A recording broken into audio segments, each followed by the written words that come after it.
హరి ఓం నమ శివాయ. ఇందాకలా ఒక మహానుభావుడు సమ్మక్క సారక్క వాళ్ళేమన్నా దేవతల బ్రహ్మలోకంలోకుంటూ దిగొచ్చిండ్రా, కనుక అక్కడోళ్ళు చేసుకోవచ్చు కానీ చదువుకున్నోళ్ళు వ్యాపారస్తులు వాళ్ళందరూ కూడా ఆడికి పోతుండ్రేంది అని చెప్పని అంటుండు. అయితే నాయన, ఎవరూ బ్రహ్మలోకంలో కొంటూ దిగిరాలా, కానీ బ్రహ్మ సృష్టించబడితే వచ్చిన వాళ్ళే వీళ్ళంతా. అయితే ఇక్కడ జరిగిన సిచ్యువేషన్ నీకు తెలియట్లా.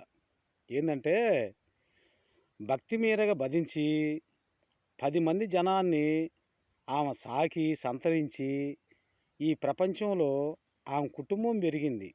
కనుక ఆడికి పోయే వాళ్ళు మొత్తం కూడా ఆమె కుటుంబ వార్షికులే. తల్లి లేని పుటక ఎక్కడా కూడా బ్రహ్మకైనా తల్లే ఉంటుంది. కనుక ఆడికి పోవటం అందరూ ధర్మమే. కాబట్టి అసిమెంటి తెలిసి తెలియకుండా విమర్శించగాకండి.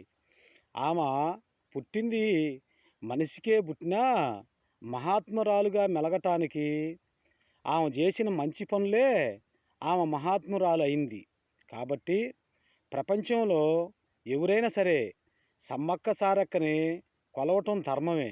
కాబట్టి ఎవరో తెలుసో తెలియకో అసిమెంటి మాటలు మాట్లాడి ఏదో చిన్నబుచ్చాలని చెప్పని చూస్తే అది మీరే చిన్నపోతారు.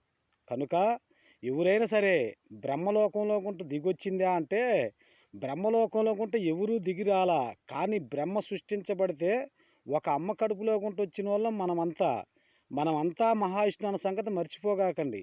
కాబట్టి ప్రతి వాళ్ళు కూడా మహాత్ములే. ఏ దేవతైనా ఏ దేవుడైనా మహాత్ములే.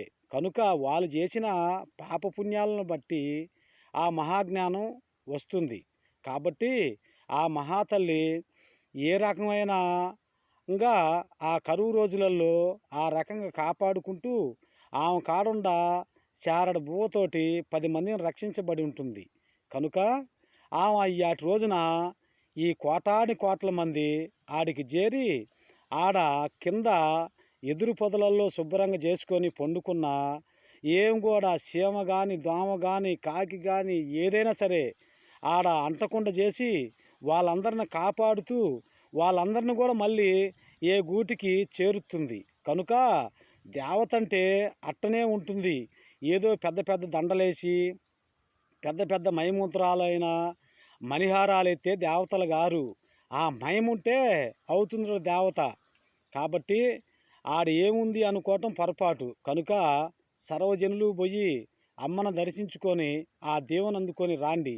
ఎవరు మాటలో విని వాళ్ళకి ఏదో తెలియక మాట్లాడే మాటల్ని ఎవరు పట్టించుకోగాకండి. సర్వజనులు సుఖీభవ. అమ్మ అంటే ఆకలి తీరుతుంది, నానా అంటే నాది కాదు పాపం. ప్రతి దేవుణ్ణి గొలవండి, ప్రతి దేవతని గొలవండి. దానివల్ల ఏ తప్పు లేదు.